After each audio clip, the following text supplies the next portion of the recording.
Few CEOs deal with staff being shot by snipers, but Relief Aid founder Mike Seawright says the skills aren't much different to the leader for a for-profit business. Being an entrepreneur doesn't just mean the commercialisation of a product or service, it's about delivering people what they need. And in that way, aid organisations face many of the same trials as normal organisations. He spoke to MBR's Nathan Smith. So, Mike, what does Relief Aid actually do? Nathan, thanks for having us on the show today. Relief Aid delivers life-saving aid to families living in war zones. So we're a specialist war zone humanitarian organisation. So we basically go around the world looking for hotspots, places that other people, other organisations can't reach, and use our specialist skills to help families in those locations. One of those locations is Syria, which has been a hotbed of activity, shall we say, for a number of years now. Have the camps improved that you're dealing with? Have they improved over the years, do you think? The situation in Syria continues to deteriorate. I think we've got to be careful we don't use hyperbole, here to say it's always getting worse, but in fact it is. And we've worked in Syria since 2015, and for example, last month, 300,000 people were displaced in the period of a month because of the fighting. This war hasn't finished, and they keep getting compressed into camps along the Turkish-Syrian border, seeking protection from these barrel bombs, from these missiles. And so you come in, you bring your background and your skills and experience in order to deal with this. So what is your background? What makes your company and you specifically suited to this role? Well, we've got specialist staff who have worked, in the case of Syria, they've worked since the beginning of the war, delivering humanitarian assistance. And in my own case, I've worked in war zones now for 15 years, so a decade and a half. And we take these skills and this experience to access areas that others are unable or unwilling to get to. So, of course, it comes with quite a bit of risk. We've suffered as an organisation, and our staff have directly suffered as a result of that. But, of course, we try our very best to minimise risk as much as possible. When you say suffering, give me an idea about what some of your staff have been through. Well, for example, in 2016, we were working in Aleppo City, arguably the most dangerous place in the world at the time, certainly one of the hottest places to work in recent history, some say since World War II, running our trucks along Castillo Road, which was getting hit, every vehicle, airstrikes and artillery were raining down on our trucks as they're moving aid into the city, and our office was bombed. So we're sitting there going, well, what do we do now? We've just had our office destroyed.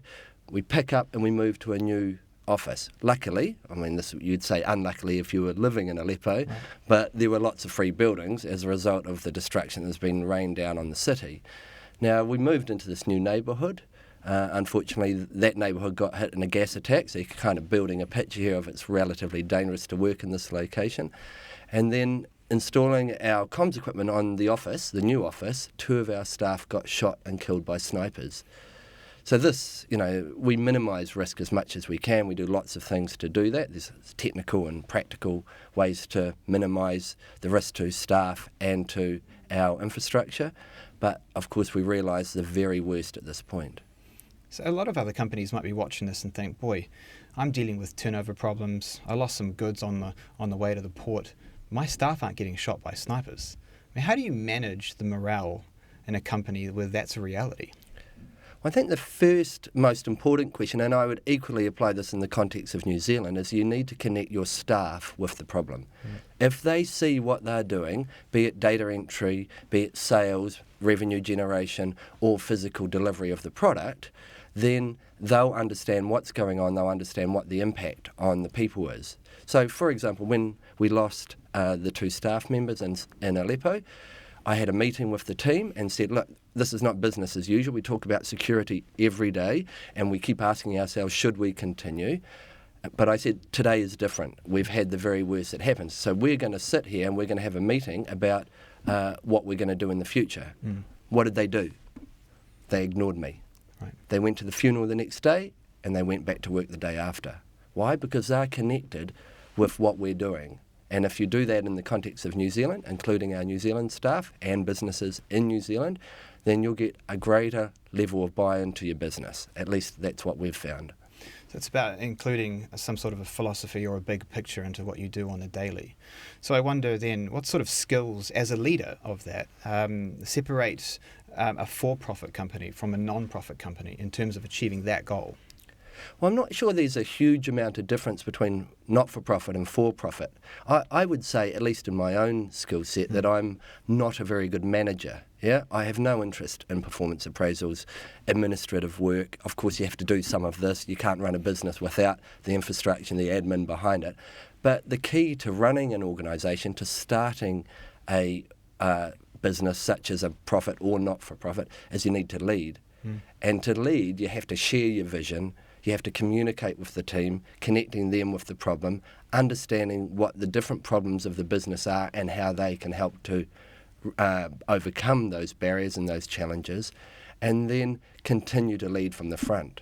Maybe there are different ways to do it, but if you're not working late and everyone else is, I don't understand how you can expect people to work hard. So maybe it is a fair question. Entrepreneur often gets lumped into a box of what we call people who make money or Yep. go off on their own to create some sort of a new idea. Can I call you, the founder of a non-profit, an entrepreneur? Absolutely. We are entrepreneurs in our different ways. Building a business, starting a business, they face many of the same problems if you're in the profit or the not-for-profit. If you're a tech company, if you're a farm in Taranaki, or an NGO and not-for-profit working in Syria. So you've got many of these commonalities. If we don't generate revenue, then we've got no operations. If a business in New Zealand doesn't generate cash flow, they don't pay their employees. They go bust. So many of these things are the same. But in addition, we're blending, at least in our case, we're blending for-profit activities with not-for-profit. So we're actually bridging that gap practically. So generating revenue from for-profit services, such as teaching at the University of Auckland, to then fund our not-for-profit work. So we're taking corporate training, essentially, and then building it into a revenue model that helps us deliver aid overseas. And that's taking from my investment banking days. I worked in telecommunications for a decade. It's taking business into not-for-profit. So you have been in the normal sector, shall we say. What made you choose the path into non-profit? I think starting something becomes very personal, yeah. And I was working in Syria at the time. This is the start of the founding of Relief Aid, I should add. And I was working in Syria at the time and seeing huge unmet needs. I was working for Doctors Without Borders, actually. Amazing organisation in their own right, $1 billion a year. I can tell you this is our vision. If we could generate that amount of revenue, imagine how many people we could help when we've already helped 97,000 people in Syria alone. So we were sitting in Syria, I was sitting in Syria, and I was seeing all these people in camps, people in Aleppo City, as we mentioned before, under huge, extreme and dangerous situations. No one was helping them. So I thought, okay, well, I've got an idea. But how do we turn this idea into a reality? How do we see our product, our service, meet the customer need? And of course, that's great to have an idea, but operationalising that, executing that, I don't like using that term in the context of our business, but, clearly it's a startup term. Executing that back in the context of New Zealand was highly challenging, actually. One thing I've always been curious about with non-profits is that it seems like every couple of years a new one arrives, but the old ones don't disappear. So you're adding to the pile of possible choices for where your dollar should go. Yep. And one of the criticisms has been that dollar actually gets thinner and thinner on the ground. It has to go to too many. Do you guys do anything different? And do you ever find that there's actually competition between non-profits for that same dollar? And is that a problem? Certainly there's a perception in the charity sector that it is competitive. I don't feel this in the slightest. Yeah, I believe that we have the ability to coordinate and combine in the form of partnerships. So, for example, we have a partnership with a UK charity called Shelterbox. They provide the materials and we provide the distribution network. That allows, if you look at sort of 1 + 1 = 3, that allows us to leverage for every dollar that we raise in New Zealand, $10 in materials support. That's a game changer. That actually started in practice Relief Aid operationally, that relationship. So it need not be competitive. In fact, it can be complementary. I wonder if that's a good lesson for a lot of other companies. We talk about New Zealand Inc. all the time, and as a dog's leg, with all the dogs moving in different directions, it doesn't go forward. I wonder if there's any lessons there.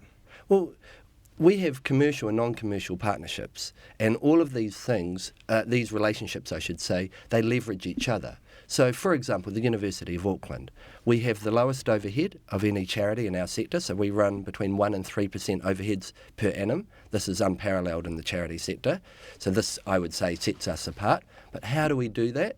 We do that because the University of Auckland provides us office space, services that we don't have to pay for, and therefore we don't have to incur the overhead of that. What's the benefit to them? Well, we're dragging in students who want to learn how to work in a war zone, because this is what our postgraduate course does. So again, it's a commercial relationship, but it's beneficial to both parties. So all wars end eventually. What will you do after this? Well, Syria will hopefully end, but Nathan, I don't think all wars will end. So unfortunately, we have business for life. Right. The challenge of us for relief aid is not so much the customer. The customer will always be there, unfortunately. Wars will always continue. It's about building our business and our revenue base so that we can expand what we're doing beyond what we've already achieved. Excellent, Mike. Well, I wish you all the luck in the world. Thanks, Nathan. Thanks for joining us.